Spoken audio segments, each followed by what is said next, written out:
Ordinance తీసుకొని వచ్చే సంబరాలు అయిపోయి అంత అయిపోయిన తర్వాత మళ్ళీ గీడెం ధర్నా చేస్తారు ఎందుకే? దుర్గేగౌడ బీసీ సమాఖ్య రాష్ట్ర అధ్యక్షులు. వాస్తవంగా సంబరాలు చేయలేదు, ఇప్పటిదాకా ఏం చేయలేదు. సంబరాలు ఎక్కడ చేసినాం? మేము పుష్పగుచ్చాలు ఇచ్చారు. రేవంత్ రెడ్డి కాదు గౌడ్ అని చెప్పేసి అన్నారు. వాస్తవంగా మేము పుష్పగుచ్చాలు ఎందుకు ఇచ్చినాము? వాస్తవంగా ఈ రాష్ట్ర ముఖ్యమంత్రి గారు బీసీ ఏదంటే కులగణన చేశాడు, డెడికేషన్ కమిషన్ వేసాడు, అదేవిధంగా బీసీ కమిషన్ వేసిండు. ఒక చట్టపరంగానే ముఖ్యమంత్రి పోతా ఉన్నారు కాబట్టి అభినందించడం. ఎందుకంటే మంచి పని చేసినప్పుడు అది అభినందించడం అనేది మానవ సమాజము, మా బీసీల యొక్క ఆత్మగౌరవం కూడా. కాబట్టి ఆత్మగౌరవం కోసం రేవంత్ రెడ్డి గారు బీసీ రిజర్వేషన్ల కోసము పోరాటం చేస్తున్నారని చెప్పినటువంటి వాస్తవమే.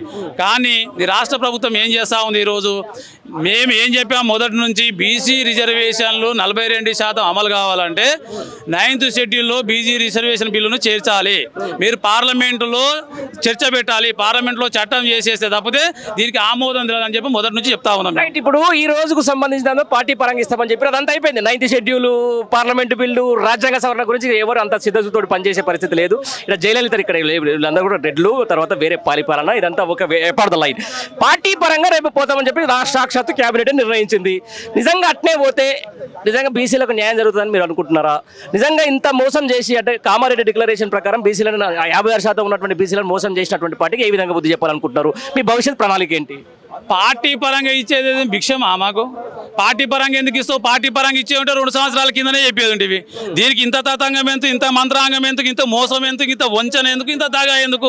ఇంత మోసం చేసి, ఇంత బీసీలను వంచన చేసి, దగా చేసి ఈరోజు బీసీ రిజర్వేషన్లు ఇస్తామని చెప్పేసి మీరు ఇక్కడ కాదు ముఖ్యమంత్రి గారు కర్ణాటకలో చెప్పారు, మహారాష్ట్రలో చెప్పారు, తెలంగాణను రోల్ మోడల్గా తీసుకోండి, మేము బీసీలకు 42% రిజర్వేషన్లు ఇస్తున్నాము, మామూలను అనుసరించండి అని చెప్పారు. మరి ఇలా రాష్ట్రాలలో ఏం చెప్తారు? ఇలా అక్కడ పోయి కర్ణాటక ముఖ్యమంత్రికి ఏం చెప్తారు, తమిళనాడు ముఖ్యమంత్రికి ఏం చెప్తారు? దేశంలోనే తెలంగాణ రోల్ మోడల్ అన్నారు కదా. దేంట్లో మీద? వంచన చేయడంలోనా, మోసం చేయడంలోనా, దగా చేయడంలోనా, దేంట్లో మోసం చేస్తారు? ఈరోజు ఏం చేస్తూ ఉన్నారు? బీజేపీ పార్టీ బీసీ రిజర్వేషన్లు అడ్డుకుంటుంది అంటారు. ఏ విధంగా అడ్డుకుంటుంది చెప్పాలి కదా. మీరు అడ్డుకుంటుందంటే మీరు పార్లమెంట్లో బిల్లు పెడితే బీజేపీ అడ్డుకుంటుందా లేదా మేము చూస్తాం. అడ్డుకున్నట్టయితే దాని రాజకీయ పార్టీ యొక్క తాట తీస్తాం. బీజేపీ పార్టీ ఇక్కడే ఉంది కదా, కేంద్ర మంత్రులు ఉన్నారు, బండి సంజయ్ ఉన్నాడు, కిషన్ రెడ్డి ఉన్నాడు, ధర్మపురి అరవింద్ ఉన్నాడు, ఈటల రాజేందర్ ఉన్నాడు, వీళ్ళందరూ ఉన్నారు. వాళ్ళు ఏం మాట్లాడుతారో మేము చూస్తాం. మీరు బిల్లు పెట్టండి. మీరు ఏం చేయాలి? 10 రోజులలో పార్లమెంట్ సమావేశాలు ఉన్నాయి. ఇంత తొందరగా ఈ యొక్క నోటిఫికేషన్ ఇవ్వాల్సిన అవసరం ముఖ్యమంత్రికి ఏమొచ్చింది అంటే? మేము మొదటి నుంచి చెప్తా ఉన్నాం, పార్లమెంటు సమావేశాలు మొదలు కాబోతా ఉన్నాయి. ఈ పార్లమెంట్ సమావేశాల్లో ఆగండి, ఆగి పార్లమెంట్లో బీసీ బిల్లు పెట్టండి. పెట్టిన తర్వాత కాకపోతే చూడండి అంటే మీరు పార్లమెంటు సమావేశాలు కాకముందే బీజేపీ కాంగ్రెస్ కూడబలుకొని అక్కడ కిషన్ రెడ్డి, రామచంద్రరావు, ఇక్కడ రేవంత్ రెడ్డి కూడబలుకొని బీసీ రిజర్వేషన్ల మీద పార్లమెంట్లో చర్చించకుండా బిల్లు పెట్టకుండా మోసం చేస్తూ ఉంది. రైట్. ఇదే విషయానికి సంబంధించి ఒక విధంగా రాష్ట్ర ప్రభుత్వానికి సంబంధించి కాంగ్రెస్ గవర్నమెంట్ అండర్లో ఉంది. దగ్గర 40-50 ఏళ్ళు ఇదే ఉమ్మడి తెలంగాణ రాష్ట్రం, ఉమ్మడి ఆంధ్రప్రదేశ్ ఎదురైంది. తెలంగాణ రాష్ట్రానికి సంబంధించి ఇప్పుడు కొత్తగా అధికారంలోకి వచ్చింది. బీసీలను సత్యనాశనం చేసిందే కాంగ్రెస్ పార్టీ అనే సంగతి మీకు తెలుసు కదా. కామారెడ్డి డిక్లరేషన్ మరి ఎట్లా నమ్మిరండి మీరు? మేము రాహుల్ గాంధీ గారే చెప్పారు ఏమని, మా పార్టీ దాదాపు 60-70 సంవత్సరాలుగా బీసీలను మోసం చేసింది, మేము బీసీలను పట్టించుకోలేదు, ఎన్నో కమిషన్లు వేస్తే కూడా కమిషన్లు కూడా బుట్ట దాఖలు చేసినాం. ఇప్పుడు మేము వాస్తవంగా నేను మొత్తం దేశవ్యాప్తంగా న్యాయ సాధన చేసినాము కాబట్టి ప్రతి నియోజకవర్గం తిరిగినా, ప్రతి జిల్లా తిరిగినా, ప్రతి రాష్ట్రం తిరిగినా కాబట్టి ఈరోజు బడుగు బలహీన వర్గాలకు రాజ్యాధికారం ఇవ్వాల్సిన అవసరం ఉంది.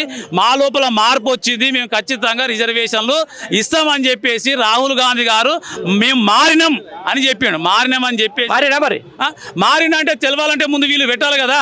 ఇక్కడ మారిన అంటే ఇంకా కూడా మీకు ఏమైనా దింపుడుగల వాష ఉందా? మేము వాష అంటే ముందు ఈ రాజకీయ పార్టీ మేము ఏం అడుగుతా ఉన్నాము, ఇలా ఏ రాజకీయ పార్టీ శత్రువు మాకు తెలవాలి కదా. బీజేపీ అంటారు. అవును, మొన్న మీరు బంధుకు పిలుపునిచ్చారన్న, అన్ని పార్టీలు మద్దతు తెలిపినాయి, అన్ని నాయకులు మీ దగ్గరికి వచ్చారు. ఇప్పుడు ఎట్లా అంటే అంతా ఒంటరిగా అందరూ శాఖారులే, మరి రొయ్యల మూలికి ఇదే ఎవరి మీద మీ పోరాటం? మేము అదే అంటున్నాం. ఈ రోజు రేవంత్ రెడ్డికి వేస్తున్నాం వచ్చాను. మీరు ఏమంటారు? బీజేపీ పార్టీ వ్యతిరేకం అంటారు.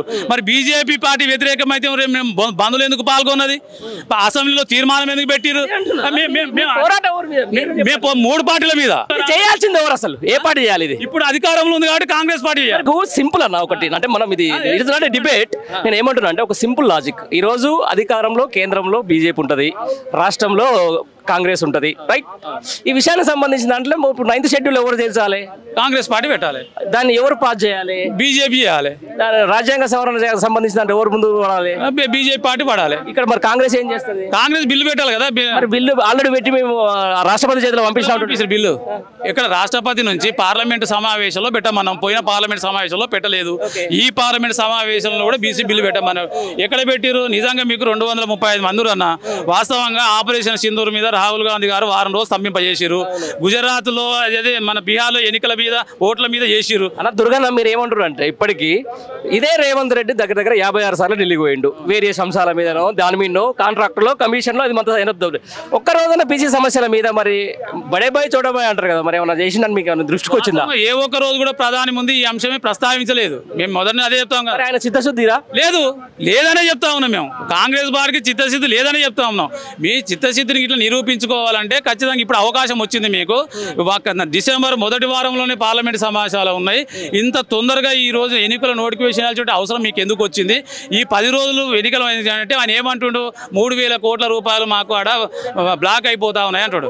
3,000 కోట్ల కోసమా లేకపోతే బీసీలు ముఖ్యమా? నేను ఏమంటున్నాం రేవంత్ రెడ్డి గారికి, 3,000 కోట్లు ముఖ్యమా? 3 కోట్ల మంది బీసీల యొక్క ప్రయోజనాలు ముఖ్యమా? ఇప్పుడు 3,000 కోట్లే ముఖ్యమైన 3,000 కోట్లు ముఖ్యమైతే నేను కూడా చెప్తా ఉన్నా, మాకు సంవత్సరానికి 20,000 కోట్లు ఇస్తున్నారు ముఖ్యమంత్రి. మీరు ఇస్తామన్నారు కదా, మరి అందులోకి మీకు అవసరం ఉంటే తీసుకోండి. 3,000 6,000 తీసుకోండి. మాకు 20,000 అంటే 40,000 కోట్లు బాకీ. మీరు మీ కేంద్రం 3,000 కోట్లే బాకీ, మీరు మాత్రం మాకు 40,000 కోట్లు బాకీ. మీ 40,000 కోట్ల నుంచి 3,000 కాదు 6,000 కోట్లు తీసుకోండి, మాకు రిజర్వేషన్ ఇవ్వండి. ఇంత అన్యాయం జరుగుతుందని తెలుసు. 100% రేపొద్దున స్థానిక సంస్థల ఎలక్షన్ లో ఏ విధంగా బీసీలు సంఘటితమై కాంగ్రెస్ పార్టీకి బుద్ధి చెప్పే ప్రయత్నం చేస్తారు? వాస్తవంగా కాంగ్రెస్ పార్టీ దాని ఫోటో ఏడుతుందన్న గుర్తే రాదు కదా, బలపరుస్తారు కదా ఎవరు అభ్యర్థులు? ఖచ్చితంగా బలపరుస్తారు.